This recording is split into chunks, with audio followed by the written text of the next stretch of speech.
तो आइए आज हम बोमन ईरानी बॉलीवुड एक्टर की मोटिवेशनल स्टोरी पढ़ने जा रहे हैं, जिसे सुनने के बाद आप मोटिवेट होगे और आपको सीखने के लिए भी मिलेगा। तो आइए बिना टाइम वेस्ट किए हम शुरू करते हैं ये कहानी। शुरुआत की कभी कोई उम्र नहीं होती। अगर सच्ची लगन और मेहनत से किसी भी काम को शुरू करते हैं तो सफलता मिलनी ही मिलनी है। कुछ ऐसा ही दास्ता रहा है बॉलीवुड के जाने माने एक्टर बोमन ईरानी का, जिनकी लाइफ में ज़्यादातर समय स्ट्रगल में बीते। हो तो चलिए जानते हैं इस बॉलीवुड एक्टर बोमन ईरानी की कहानी। असली सफलता लगभग 44 साल की उम्र में जाकर इन्हें मिली थी। मुन्ना भाई, MBBS, थ्री इडियट, PK जैसी फिल्मों में अपनी एक्टिंग के जलवे बिखेर चुके बोमन ईरानी की लाइफ स्टोरी को हम शुरू से जानते हैं। इनका जन्म 2 दिसंबर 1959 को मुंबई में हुआ था। बोमन ने अपनी स्कूलिंग पुणे के सेंट मैरी स्कूल से की, जहां पर वे सबसे पिछड़े बच्चों में गिने जाते थे। दरअसल बोमन ईरानी बचपन में बहुत इतलाकर बोला करते थे। उन्हें डिसलैक्सिक नाम की बीमारी थी, जिसमें बच्चों को शब्दों को पहचानने में दिक्कत होती है और कुछ शब्दों का उच्चारण भी वे सही से नहीं कर पाते हैं। हालांकि ट्रीटमेंट के बाद बोमन ने इस बीमारी से निजात पा लिया था और फिर स्कूलिंग पूरी करने के बाद उन्होंने मुंबई के मीठीबाई कॉलेज से 6 महीनों का वेटर बनने के लिए कोर्स किया। कोर्स कंप्लीट हो जाने के बाद वे ताजमहल पैलेस और टावर नाम की एक होटल में वेटर और रूम सर्विस स्टाफ के तौर पर काम करने लगे। इसके अलावा उन्होंने एक फ्रांसीसी रेस्टोरेंट में भी काम किया। करीब 2 साल काम करने के बाद वे वापस घर आए। यह बेकरी शॉप में काम करने लगे।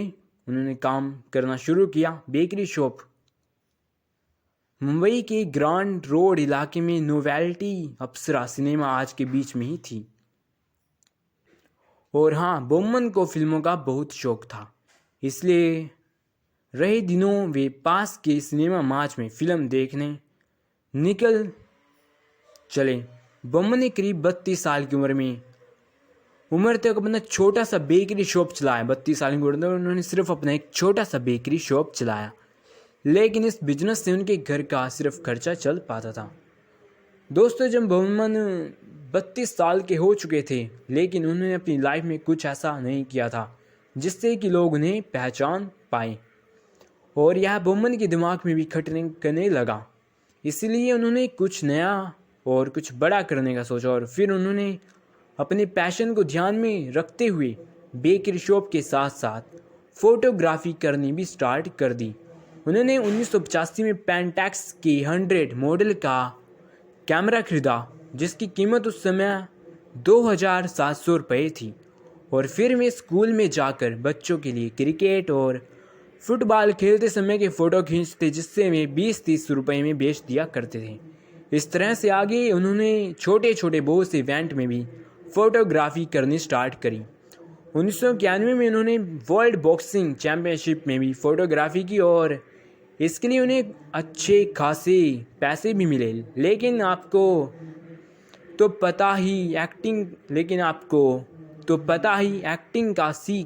एक्टिंग का शौक तो बोमन को शुरू में ही था, और एक एक्टर बनने के लिए उन्होंने 1981 से 1983 तक एक्टिंग कोच हंसराज सिद्दीकी से ट्रेनिंग भी ली थी।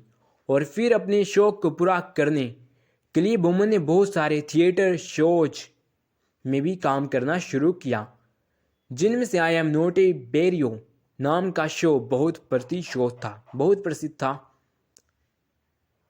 आगे चलकर बोमन ने फैंटासीएज और क्रैक जैक जैसे बहुत सारे विज्ञापनों में भी काम किया, और फिर विनोद चोपड़ा ने उनके टैलेंट को पहचाना, जिसके बाद उन्होंने बोमन को बुलाकर 2 लाख का चेक देते हुए उन्हें अपनी अगली फिल्म के लिए साइन कर लिया। बोमन ईरानी पहली बार बॉलीवुड की फिल्म मुन्ना भाई MBBS में नजर आए, जिसे राजकुमार हिरानी ने डायरेक्ट किया था, और यह फिल्म एक डायरेक्टर के टूर पर राजकुमार की डेब्यू फिल्म थी। और इसके प्रोड्यूसर थे विनोद चोपड़ा। इस फिल्म में उनके द्वारा निभाए किरदार की लोगों ने खूब तारीफ की और बस यहीं से उनकी सफलता शुरू हो गई। और फिर आगे भी उन्होंने मैं हूं ना, लगे रहो मुन्ना भाई, घोंसला का घोंसला, नो एंट्री, डॉन और पीके जैसी बहुत सारी फिल्मों में काम किया। और रूम सर्विस वेटर और छोटी सी बेकरी शॉप चलाने वाले इस शख्स को आज उनकी एक्टिंग के लिए सभी लोग जानते और पहचानते हैं। तो यहाँ पर ये कहानी हो जाती है ख़त्म। तो अगर वीडियो पसंद आई हो तो उसे लाइक और शेयर करना ना भूलें, और अगर आप हमारे चैनल पर नए हैं तो उसे सब्सक्राइब भी कर लें। So thank you for watch this video.